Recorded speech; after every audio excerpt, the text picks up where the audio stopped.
Welcome, chosen ones.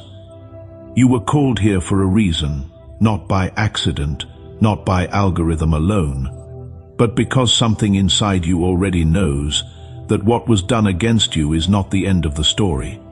It is barely the beginning.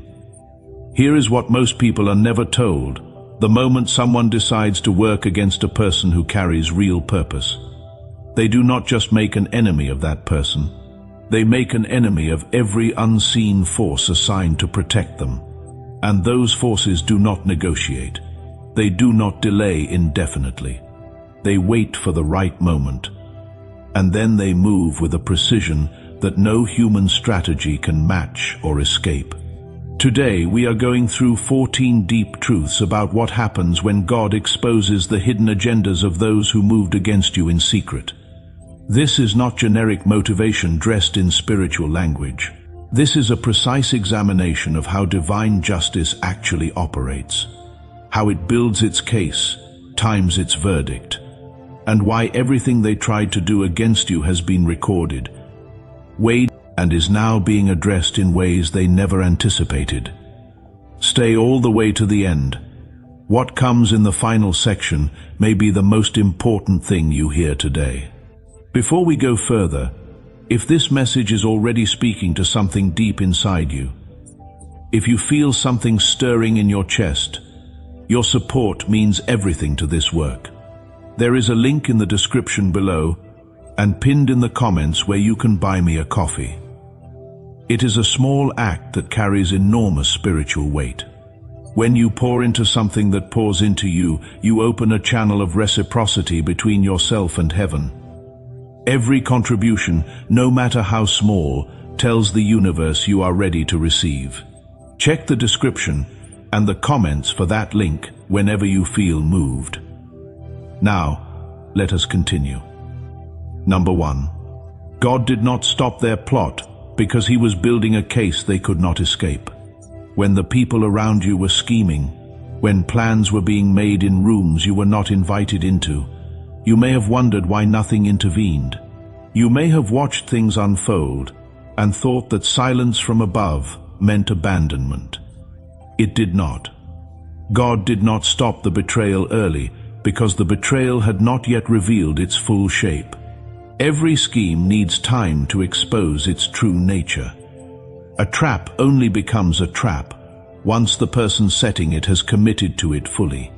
They were given enough confidence, enough silence from consequences, that they went all the way in. They showed everything: motives, methods, allies, intentions, without a single moment of outside pressure to stop them. You were not being abandoned during that season. You were being protected in a way that required patience. The case against what they did was being assembled with a thoroughness that no human court could match. Every conversation they thought was private. Every decision they thought had no witness. Every small cruelty delivered with a smile. All of it logged and filed. The absence of immediate consequences is never permission. It is often preparation for something far more complete. What is coming for them is not a reaction. It is a verdict, and verdicts cannot be argued down or explained away. Number 2. The access they had to you was always surveillance, never privilege. The people who were closest to you during that season, who knew the most about your private life, your plans, your fears, they did not have that access because they earned it. They had it because something higher needed them to have enough rope to reveal who they truly were. You let people in because your heart is generous. That is not a flaw. But what you may not have known is that your generosity was being used as an instrument of revelation. Every time they sat at your table and observed your life up close, they were exposing their own nature in real time to an audience they could not see. Think about how they used what they knew about you, the precision of their attacks, the targeting of your specific vulnerabilities, the way they seemed to know exactly what would hurt most. That was not cleverness. That was desperation operating through intimate knowledge. and desperation always overplays its hand.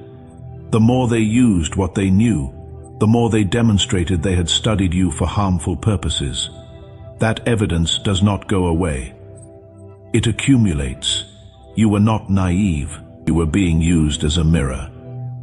And every ugly thing they reflected back was a confession they did not know they were making. Number 3. God let them get comfortable enough to speak, because comfort is when masks slip. Every person who moves against someone they perceive as unprotected operates on one basic assumption, that silence from the target means the target does not see. That assumption is the beginning of every self-made exposure, because once they believe they are unseen, they stop being careful. And once they stop being careful, the real version of themselves surfaces. You saw it. Maybe a comment that went just a little too far. Maybe a pattern that became impossible to ignore. Maybe a moment when someone said something that only made sense if they had been thinking about your downfall for a long time. That was not a slip. That was the mask losing its grip, because the person wearing it no longer felt the need to hold it on. God did not protect you by removing them the moment they became dangerous. He protected you by giving your eyes the ability to see clearly, then letting them behave in ways that made the truth undeniable. Not ambiguous, undeniable. Because one of the most important gifts a person can receive is clarity about who is genuinely for them and who never was. That clarity, once it arrives, cannot be taken back. They thought they were being bold. They were actually being finished. Number 4. Their hidden moves were always visible to the eyes that matter most. Secrecy is a human concept. It applies to other humans. It does not apply to what is watching from above. Deleted messages are not deleted. Private conversations are not private. Carefully constructed alibis and maintained appearances are not protection. They are decoration on a building that has already been condemned. The people who moved against you in secret were operating as though the only witnesses were other people. They covered their tracks in the horizontal world, the world of reputations and appearances. But they were completely exposed in the vertical world, the one that actually governs consequences. You have probably already started to see the effects. The careful image they maintained has developed cracks that cannot be explained by bad luck. The alliances they relied on have started to shift in ways they cannot control. That is not coincidence. That is the weight of being seen pressing down on people who believed they were invisible. You do not need to gather evidence or make your case to anyone around you. The case is already made. The audience that matters has already seen everything. What you are watching now is the early stage of the sentence being carried out, quietly but absolutely. Number 5. Their timeline was always borrowed, and the loan has come due. Pay attention to the pace of someone operating outside of integrity. They always seem to be moving fast, gaining quickly, climbing in ways that do not match the foundation they have laid. There is a name for that kind of acceleration. It is called borrowed time, and the terms of that loan are always the same. Speed now, correction later, wins now, reckoning later. Everything they gained at your expense was borrowed. None of it was earned in the currency that actually holds value over time. Things acquired through borrowed means do not build. They accumulate until the weight becomes too much, and then they collapse entirely. You are watching this happen whether you realize it or not. The very things that seem to be working so well for them are beginning to require more maintenance than they can sustain. The performance is getting harder. The story is getting harder to keep consistent. That is not bad luck. That is the structure of borrowed gain beginning to give way under its own unearned weight. Your timeline, the one that felt slower and harder, was built on ground that actually holds. That is why it will outlast everything they built on top of you. Number 6. While they celebrated your supposed defeat, the real work was happening in the background. There is a particular pain that comes when you are going through something genuinely hard, and you can sense that somewhere, someone who was supposed to be for you is quietly pleased about it. That sting is real. It deserves to be named, and it deserves to be followed by the full truth of what was actually happening during that time. While they were satisfied that you were struggling, something else entirely was occurring. You were being rebuilt, not repaired. Rebuilt. Repair puts something back the way it was. Rebuilding produces a version that is fundamentally stronger in the places that were broken. The cracks become sites of reinforcement, not weakness. Every resource pulled from your life during that period made room for something more aligned. Every relationship that dissolved cleared the field of vision you needed to see who was actually sent to help you move forward. Every door that closed was a door to a room you had already outgrown, even if you did not know it yet. They celebrated too early. They called the game before the last quarter. And the last quarter is where the real score is kept. Number 7. The silence you kept was not weakness. It was the highest strategic position available to you. When you are being misrepresented and you choose not to defend yourself loudly, the world reads that as either confidence or defeat, depending on their own understanding. The people who were against you read it as defeat. They were reading the situation entirely wrong. Your silence was a decision rooted in something they do not have access to. When you know something higher is watching, when you have placed your case in the hands of a justice that operates above the visible plane, fighting loudly in the visible plane becomes unnecessary, not impossible. Unnecessary. The outcome is not being determined in the arena of public opinion. It is being determined somewhere they cannot reach, by standards they cannot manipulate. And while they moved loudly through a game they thought they were winning, your silence was doing something they did not account for. It was making you impossible to predict. It was removing you from the reactive position they needed you in. It was building in you the unshakable quality of someone who has learned to let heaven handle what their hands were never meant to carry. That is not passivity. That is the most advanced form of power available to a person who walks with faith. If you feel that this work has poured into your life and you want to pour something back, there is a link in the description below and pinned in the first comment where you can support this channel by buying a coffee. It does not have to be much. It is the heart behind it that matters. Your generosity seeds your own harvest when you give into the work that speaks life into you. Heaven takes notice. So if you feel led, go to that link now. Every offering is seen and honored. Now let us keep going, because we are not done yet. Number 8. Every door they closed in your path was pushing you toward one they cannot follow you through. Think about the doors that were shut, the opportunities that disappeared, the rooms you were quietly excluded from. Now consider the possibility that those closures were not punishments. They were redirections. A door that closes on something smaller than your actual destiny is not a loss. It is protection. The people who worked to keep you out of certain rooms had a limited understanding of which rooms actually mattered. They played the game they could see, but the board they were playing on was not the board that determines your actual outcome.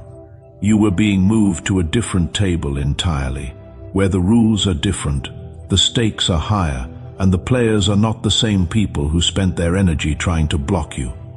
There is a room somewhere in your life right now that the people who worked against you will never have access to. Not because you shut them out in return, but because the requirements for that room are things they disqualified themselves from long ago. Integrity has requirements. Genuine purpose has requirements. When people demonstrate through their actions that they do not meet those requirements, certain doors remain closed, not by human decision, but by the nature of what those places require.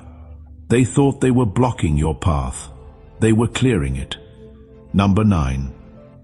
The peace you carry now is evidence of something they never had and cannot take. Pay attention to how you feel compared to how you felt at the worst of that season. Something has shifted. The urgency, the need to prove yourself or defend yourself or make someone understand what was done to you, that has been replaced, even partially, with something quieter. That quieter thing is not indifference. It is not defeat. It is the peace that comes when you stop fighting in the wrong arena and start trusting the right judge. Now look at them. Honestly, is there peace there? Is there a settled quality in how they carry themselves? Or is there a performance of confidence that requires constant maintenance? A restlessness under the surface? A need to keep monitoring your progress? Keep making sure that what they set in motion is still working? That is not the behavior of someone who won. That is the behavior of someone waiting for a consequence they can feel coming but cannot locate. The peace in you is a spiritual indicator. Their restlessness is their system signaling that something is deeply misaligned. No amount of external success changes what the internal signal is reporting. And they know it, even if they would never say it out loud. Number 10. The weapon they sharpened against you has already turned in their hands. What is meant to destroy a person of genuine purpose does not simply fail. It reverses. The energy directed toward your breaking, the intention, the effort, the planning, the resources invested in working against you, none of that dissipates when it fails. It returns to the source that sent it, carrying the same force it was sent with. This is why the specific areas of your life they targeted are becoming the areas of greatest growth and stability. The reputation they tried to damage is becoming more solid than before they touched it. The confidence they tried to dismantle has been replaced by something deeper. It has been replaced by conviction. And in their own lives, in those same categories, things are not as stable as they appear. The reputation they carefully maintained has fault lines. The relationships they used are becoming less reliable. The confidence they performed is getting harder to sustain without the fuel of your apparent failure to feed it. The weapon turned. They are feeling it even if you cannot see every detail from where you stand. Number 11. What they meant for your humiliation became the evidence of your anointing. Hold two things at once here. The pain was real. The injustice was real. None of that needs to be minimized to receive what follows. Both things are true simultaneously. It was genuinely difficult. And it was also the very thing that marked you as someone who carries something worth targeting. Ordinary people are not targeted the way you were. People without real purpose, without genuine impact to offer, are not worth the sustained effort that was directed at you. Think about the intensity of what they did, the planning it required, the energy it consumed. That level of effort is not directed at someone insignificant. It is directed at someone who represents a genuine threat to the forces that profit from things staying exactly as they are. The humiliation they planned backfired in the most precise way possible, because it drew attention to you. It drew attention to the fact that you carry something powerful enough to threaten people who organized against you. That is not a mark of defeat. That is a credential.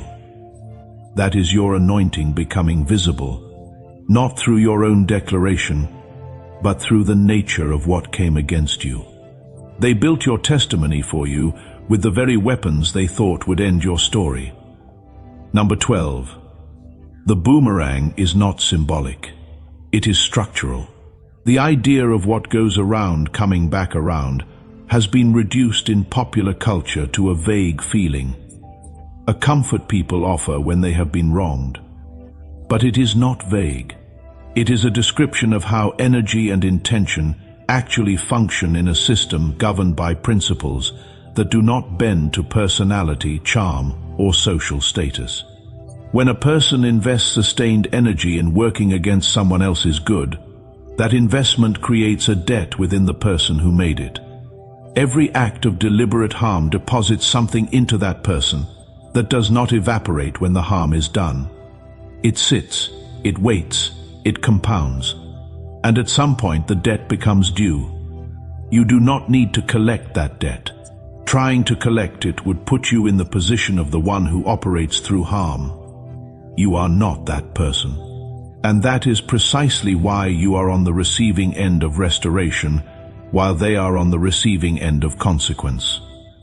The separation between those two positions is the structural result of sustained choices over time. Stay in your integrity.